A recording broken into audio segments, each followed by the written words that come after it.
For over 1,000 years, Iceland's origin story was clear. Norse Vikings sailed west from Scandinavia, claimed an empty volcanic island, and built a civilization from scratch. The sagas confirmed it. The genealogies confirmed it. The language, the culture, the laws, all of it traced back to Norway. It was one of the best documented founding events in human history. And it was only half true. Because when scientists finally extracted DNA from the bones of Iceland's actual founders, the people buried in the oldest graves on the island, those bones told a very different story. A story the sagas never wanted to tell. And perhaps more disturbing, a story that challenges how we understand genetic identity itself. Here is what we thought we knew. Iceland's settlement began around 870 CE. Norwegian chieftains, fleeing the consolidation of power under King Harald Fairhair, sailed west across the North Atlantic. They brought families, livestock, iron tools, and a legal tradition that would eventually produce the Althing, the world's oldest surviving parliament. Established in 930 CE, a medieval manuscript called the Landnámabók, the Book of Settlements, catalogued roughly 435 principal settlers. The vast majority had Scandinavian names, Scandinavian fathers, Scandinavian homelands listed beside their entries. This was not just folklore. Linguistic evidence supported it. Icelandic remains the most conservative of the Scandinavian languages, closer to Old Norse than any living tongue. Place names across the island trace to Norwegian dialect forms. The legal code, the religious practices before Christianization, the shipbuilding traditions, all Scandinavian. For historians, the case was airtight. Iceland was a Norse colony. End of story. But there was always a crack in the foundation, one most people chose to overlook. Scattered through the sagas, almost like afterthoughts, are references to settlers from the British Isles. Occasional mentions of Irish monks already present when the Norse arrived. Figures with Gaelic names appearing without explanation. Women described simply as coming from the west. The Landnámabók itself acknowledged a handful of settlers from Ireland and Scotland, but it treated them as exceptions. Footnotes to the real story. Nobody questioned that framing seriously, because the written record was so emphatic about Norse identity, and for centuries, the written record was all anyone had. The first real challenge came not from history, but from genetics. In the early 2000s, researchers led by Agnar Helgason at deCODE Genetics in Reykjavik began analyzing mitochondrial DNA from modern Icelanders. Mitochondrial DNA passes exclusively through the maternal line, mother to daughter to granddaughter, an unbroken chain reaching back centuries. The team sequenced over 1,600 samples from across Iceland. What they found was jarring. Modern Icelandic women carry maternal lineages that are approximately 62% Scandinavian and 37% Gaelic from Ireland and Scotland. Nearly 4 in 10 maternal lines did not originate in Scandinavia at all. They came from the other side of the sea. The Y chromosome data told a related but lopsided story. Paternal lineages ran roughly 75% Scandinavian, only 25% Gaelic. The asymmetry was unmistakable. Norse men had brought Gaelic women. But under what circumstances? The implication was difficult to ignore. Many of those women were likely enslaved. Norse raids on Irish and Scottish coastal settlements are among the best documented events of the early medieval period, beginning around 795 CE. Dublin was founded as a Norse trading hub, whose economy depended substantially on the sale of captured people. The Annals of Ulster, the Annals of Innisfallen, Irish chronicles recorded these raids with grim precision. Other Gaelic women may have come as wives or companions from the Norse-Gaelic hybrid communities that had developed over generations in the Hebrides, Orkney, and the Isle of Man. But either way, the founding population was not purely Norse. It never had been. And yet, a problem remained. Mitochondrial DNA and Y chromosomes each track only one line of ancestry: your mother's mother's mother, or your father's father's father. Nothing about the vast majority of your family tree. In a small, isolated population, genetic drift could easily distort these single lineage signals over 1,000 years. Critics raised a fair point. Maybe the Gaelic signal in modern Icelanders was an artifact. Maybe drift amplified a minor Gaelic contribution.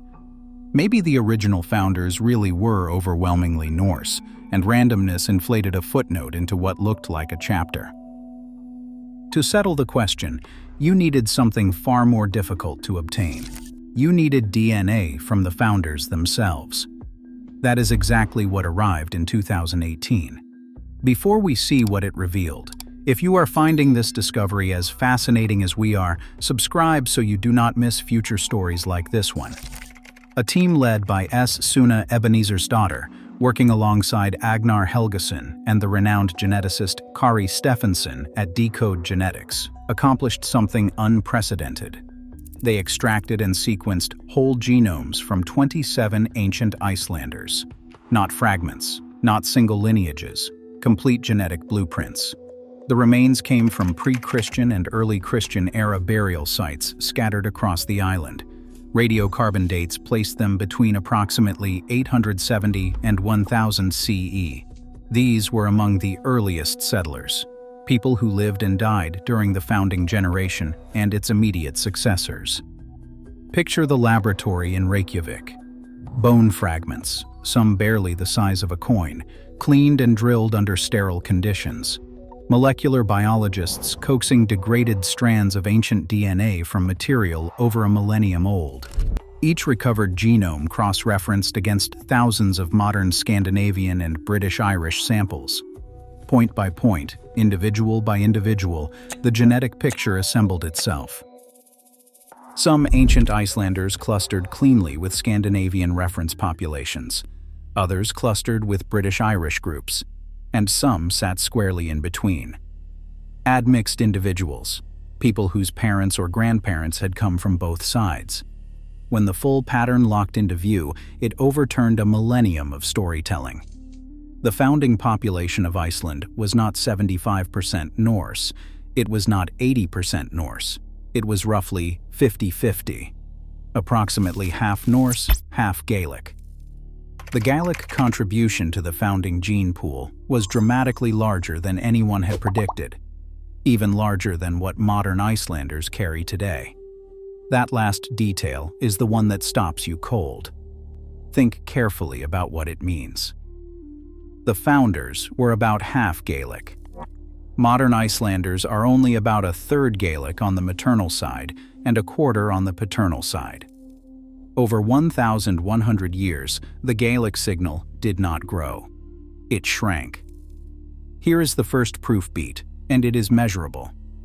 In principal component analysis, a mathematical mapping of genetic similarity across tens of thousands of variable sites in the genome, the ancient Icelanders sit between Scandinavian and British-Irish reference populations.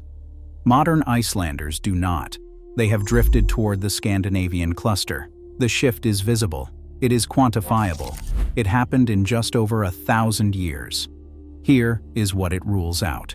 This was not a minor Celtic footnote to a Norse story. A 50-50 split across 27 individuals from multiple burial sites spanning over a century does not arise by coincidence. The Gaelic presence was not incidental. It was foundational. And here is what it implies. In a population of perhaps 10 to 20,000 people during the first century of settlement, genetic drift had enormous power. A few families having slightly more surviving children. A plague striking one district harder than another. A harsh winter eliminating an entire coastal community. Over roughly 45 generations, these random events compounded. The population drifted toward one half of its ancestry and away from the other. Iceland became more Scandinavian over time, not because new Scandinavians arrived, but because the mathematics of small populations reshuffled the deck. The Laki eruption of 1783 alone killed roughly a quarter of Iceland's population and half its livestock. A genetic bottleneck of staggering proportions. Every catastrophe like that erased lineages and amplified others. The Gaelic ancestors who survived left descendants. Those who did not were simply subtracted from the gene pool, permanently. Independent evidence arrived 3 years later. In 2021, a team led by Kimberly Plomp analyzed three-dimensional basicranial shape, the geometry of the skull base, from early Icelandic skeletal remains. Basicranial shape is highly heritable and reflects population ancestry in ways that diet, climate, and lifestyle cannot alter. Their conclusion matched the DNA. The early Icelandic skulls were intermediate between Scandinavian and British-Irish populations. A completely different method. The same answer. But the debate is far from settled. Some researchers argue that the Gaelic founders were not all enslaved people. Norse Gaelic communities in the Hebrides, Orkney, and Ireland had existed for generations before Iceland's settlement. Intermarriage was common. Some settlers who sailed to Iceland may have spoken Norse, practiced Norse customs, and identified as Norse, while carrying Gaelic DNA from grandparents or great-grandparents. Culture and genetics do not always align. Others push back sharply. The female skew in the Gaelic signal points in a specific direction. If Gaelic men and women had migrated equally, the maternal and paternal lineages would be roughly balanced. They are not. The slave trade in the Viking Age was extensive and well documented. Irish annals recorded raid after raid on monasteries and coastal settlements. This is where the tension sits, and it is a tension DNA alone cannot resolve. Genes carry ancestry, not biography. A genome can tell you that a woman buried in a 10th century Icelandic grave had Irish ancestors. It cannot tell you whether she chose to board that ship, or whether anyone asked. What remains is silence where a story should be. Somewhere beneath the volcanic soil of Iceland lie the remains of a founding generation whose story was overwritten by their own descendants. The sagas preserved Norse names, Norse deeds, Norse laws. They were composed by a society that had already begun to forget, or chose not to remember, that nearly half its ancestry came from somewhere else entirely. Today, the 27 genomes from that 2018 study sit in a database in Reykjavik, each one a quiet correction to 1,000 years of narrative. The oldest parliament in the world, the language closest to Old Norse, the civilization that preserved the Eddas and the sagas, all of it built by a population that was as much Gaelic as it was Scandinavian. The Irish and Scottish women who helped found Iceland left almost nothing in the historical record.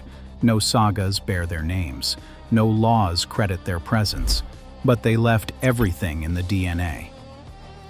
If this hidden chapter of history intrigued you, subscribe to explore more mysteries. The evidence is only now revealing.